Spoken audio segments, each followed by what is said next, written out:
Hello everyone, welcome back to my another video. এইটো ভিডিঅ'ত মই জনাম ব্ৰেষ্ট ফিডিঙৰ পৰা মই বেবিক কেনেদৰে এবছৰতে তাইক ব্ৰেষ্ট ফিডিং বন্ধ কৰাইছিলোঁ মোৰ।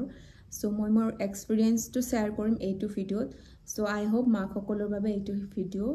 মানে কামত আহিব আৰু ইম্পৰ্টেণ্ট হ'ব। So let's start the video'. এতিয়া আমাৰ ব্ৰেষ্ট ফিডিং কৰি থাকে ন বেবিক। সো এইটো বেবিক ব্ৰেষ্ট ফিডিঙৰ পৰা আঁতৰাটো ইমান মাকসকলৰ বাবে ইমান সহজ নহয়। ইমান দিনে বুকুৰ মাজত থাকি বেবিক হঠাতে আমাৰ ব্ৰেষ্ট ফিডিঙৰ পৰা আঁতৰাটো মানে ইটছ ভেৰি ইম'চনেল। সো আঁতৰাটো ইমান সহজ নহয়। সো এইটো ক্ষেত্ৰত আমি নিজেই ফিজিকেলি মেণ্টেলি আৰু ইম'চনেলি বহুতেই বেছি ষ্ট্ৰং হ'ব লাগিব আৰু লগতে ফেমিলিৰো ছাপৰ্ট লাগিব, মেইনলি হাজবেণ্ডৰ। নহ'লে মই মোৰ ফেমিলিৰ পৰা হেল্প বিচাৰিব লাগিব, নহ'লে হাজবেণ্ডৰ ফেমিলিৰ পৰা এইটো ক্ষেত্ৰত হেল্প বিচাৰিব লাগিব। অকলে মানে এইটো জাৰ্ণিত ব্ৰেষ্ট ফিডিং কেনেকৈ বন্ধ কৰাম, এইটোৰ পৰা আঁতৰাম বেবিক, সেইটো জাৰ্ণিটো অকলে বহুতেই বেছি কঠিন। কিমান দিনলৈ আমি ব্ৰেষ্ট ফিডিং বেবিক কৰাব লাগে। ব্ৰেষ্ট ফিডিং মেইনলি আমি 6 মান্থলৈ টু এটলিষ্ট কৰাবই লাগে বেবিক। আৰু একৰ্ডিং টু WHO মতেতো আমি 6 to 1-2 ইয়াৰ্ছলৈ বেবিক মানে ব্ৰেষ্ট ফিডিং মাকৰ গাখীৰটো দিবই লাগে। আৰু সেইটো ডিপেণ্ডছ অন মানে মাকৰ ওপৰত ডিপেণ্ডছ কৰে আৰু বেবিৰ ওপৰত ডিপেণ্ড কৰে যে বেবি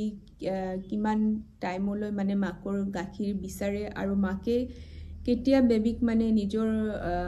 ব্ৰেষ্ট ফিডিঙৰ পৰা কেতিয়া নিজে মানে আঁতৰাব পাৰে, সেইটো মাকৰ ওপৰতো ডিপেণ্ড কৰে। As per American Academy of paediatrician মতে আমি বেবিক 6 to 1 ইয়াৰলৈ আমি বেবিক ব্ৰেষ্ট ফিডিং কণ্টিনিউ কৰিব লাগে। ব্ৰেষ্ট ফিডিং কেনেকুৱা ক্ষেত্ৰত আমি ব্ৰেষ্ট ফিডিঙৰ পৰা আমি বেবিক আঁতৰাওঁ। প্ৰথমটো হৈছে আমি যদি ৱৰ্কিং ওমেন হওঁ তেতিয়া ফাৰ্ষ্ট সেইটো। ছেকেণ্ডটো হৈছে যদি আমাৰ হেল্থ ইছ্যু আহি যায় ফিডিঙৰ মাজতে তেতিয়া। যদি থাৰ্ডটো হৈছে যদি আমাৰ ট্ৰিটমেণ্ট চলি থাকে সো তেতিয়া এভইড কৰিব লাগে। ফ'ৰ্থ নাম্বাৰ হৈছে যদি মাকৰ জ্বৰ উঠে আৰু হঠাৎ যদি গা বেয়া হয়, বহুতেই বেছি জ্বৰ উঠে, তেতিয়া ব্ৰেষ্ট ফিডিঙৰ পৰা বেবিক মোৰ এক্সপিৰিয়েঞ্চৰ ফালৰ পৰা কৈছোঁ, তো তেতিয়াও আমি বেবিক মানে সেইকেইটা দিন বন্ধ কৰি দিব লাগে আমাৰ গাখীৰ খোৱাটো। আৰু 5 নম্বৰতে আহিব যদি মাকৰ গাখীৰ ধৰক পাই আছে আৰু হঠাৎ ধৰক ছাডেনলি মাকৰ গাখীৰ বন্ধ হৈ যায়, তেতিয়াও আমি মানে ব্ৰেষ্ট ফিডিঙৰ পৰা বেবিক আঁতৰাব পাৰোঁ। নহ'লে কেতিয়াবা কি হয় মাকৰ গাখীৰ পাই আছে কিন্তু বেবিয়ে মানে খাব নোখোজে, ফিড ল'ব নোখোজে, সো তেতিয়াও নিজে এৰা যায় এইটো বেবিৰ। মই মোৰ এক্সপিৰিয়েঞ্চৰ ফালৰ পৰা কিছুমান মানে টিপছ মই আপোনালোকৰ লগত শ্বেয়াৰ কৰিম। আই হোপ মাকসকলৰ বাবে হেল্প হ'ব।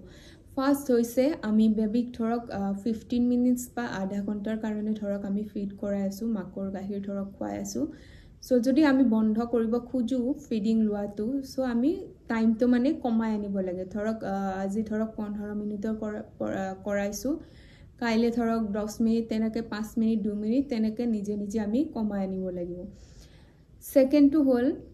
ৰাতি মেইনলি বেবিবিলাকে মানে বাচ্চাবিলাকে মাকসকলক মানে ওচৰত বিচাৰে আৰু সিহঁতে টোপনি যোৱা টাইমত মানে যদিকে ফিড লৈ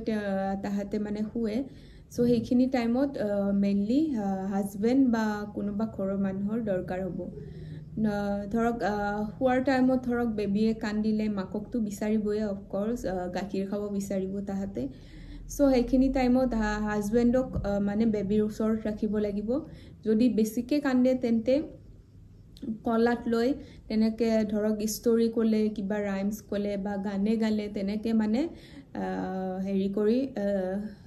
তেনেকৈ মানে মাইণ্ডটো ডাইভাৰ্ট কৰি বেবিৰ মানে তেনেকৈ শুৱাবলৈ চেষ্টা কৰিব লাগিব। নেক্সট হৈছে আমি যদি বেবি যদি ৰাতি বিচাৰে যে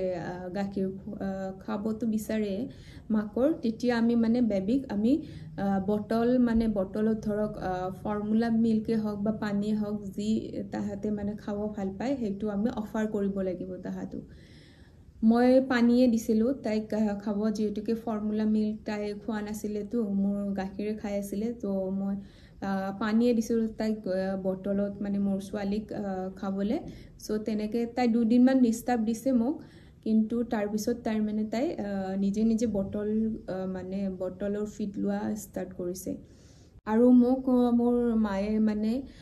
এইটো ক্ষেত্ৰত বহুতে বেছি হেল্প কৰিছে মই মাৰ লগতে থৈছিলোঁ তাইক ৰাতি সো ৰাতি কান্দিছিলে বহুত কান্দিছিলে তাই গাখীৰ খাব বিচাৰে সো তেনেকে মানে মই মাৰ ওচৰত ৰাখিছিলোঁ তাইক মাৰ লগত থৈছিলোঁ সো তেনেকে মায়ে মানে ৰাখে আৰু তাইক পানী বটল দিয়ে আৰু তেনেকে আৰু কোচতো লয় ৰাতি মানে অহা যোৱা কৰে ঘৰটোতে হেনেকুৱা আছিল আৰু thanks to my mother thank you ক'ব লাগিব মোৰ মাক এইটো ক্ষেত্ৰত থ্যাংক ইউ মা দিনতো কিবাকে চলি যায় আৰু ধৰক অকণমান বাহিৰতে ফুৰাই মিলি তেনেকে চলি যায় কিন্তু ৰাতি মেইনলি দিগদাৰ দিয়ে আৰু সো তেতিয়া আমি ৰাতি কি কৰিব লাগে মানে তাহাঁতৰ মানে পেটটো অকণমান ফৰাকে মানে তাহাঁতক অকণমান সলিড ফুড যি খাব ভাল পায় আৰু বাচ্চাই বেবিয়ে সেইটো খুৱাই তাহাঁতৰ পেটটো অকণমান ভৰপূৰ হোৱাকে খুৱাব লাগে আৰু আমাৰ মা আৰু আইতাহঁতে কোৱা মতে নিপলছত মানে আগতে বোলে মাহঁতে বা আইতাহঁতে বোলে তিতা লগাই থৈছিলে আৰু নহৰু তেনেকে লগাই থৈছিলে আৰু গাখীৰ নোখোৱাৰ কাৰণে আমি সো তেনেকেও লগাই থব পাৰে ৰাতি কিন্তু বহুতেই বেছি ডিস্টাৰ্ব দিব সেইখিনি টাইমত মানে আমি নিজে ইমোশনালি বহুতেই বেছি ষ্ট্ৰং হ'ব লাগিব কাৰণ যদি আমি সেইখিনি টাইমত গৈ আৰু ধৰক কান্দিছে বেবি বেয়া লাগে এইটো সবৰে বেয়া লাগিব সব মাকৰে সেইখিনি টাইমত যদি আমি গৈ আকৌ যদি বাচ্চাক মানে গাখীৰ দিওঁ সেইটোৱে অভ্যাসটো হৈ যাব আৰু কান্দিলেতো দিবয়ে সো এইখিনি আমি নিজে ইমোশনালি সেইখিনি আমি নিজে কন্ট্ৰোল কৰিব লাগিব আমাৰ নিজৰ ইমোশনটো পিছত কি হল তাইৰ হেবিটটো হৈ গ'ল আৰু পানী খোৱাৰ নিজে নিজে মানে টোপনি গলে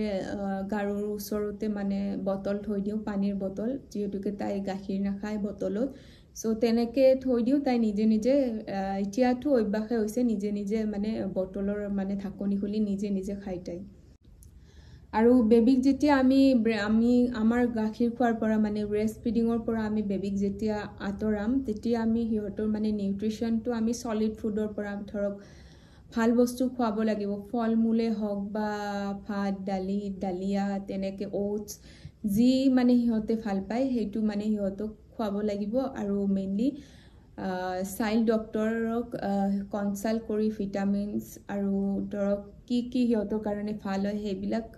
কনসাল্ট কৰি ডক্টৰৰ লগত ল'ব লাগিব আৰু আমি যেতিয়া বেবিক ব্ৰেষ্ট ফিডিংৰ পৰা আতৰাম তেতিয়া মাসকলৰ কাৰণে বহুতে এইখিনিত কষ্ট মানে প্ৰবলেম হয় আৰু ধৰক যেতিয়া আমি ব্ৰেষ্ট ফিডিং ধৰক কন্টিনিউ কৰি আছো হঠাতে যদি আমি এৰাও তেতিয়া আমাৰ মানে কি হয় ব্ৰেষ্টত মানে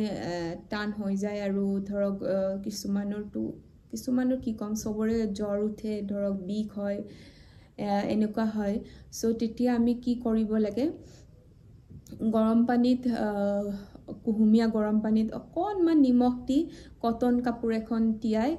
ভালকে পানীটো মানে আতি পেলাই এখন চাৰিও সাইডে আমাৰ ব্ৰেষ্টৰ চাৰিও সাইডে মানে লগাব লাগে আৰু তাৰ পিছত নিজেও প্ৰেছ কৰি গাখীৰখিনি ওলাই দিব পাৰে আৰু মই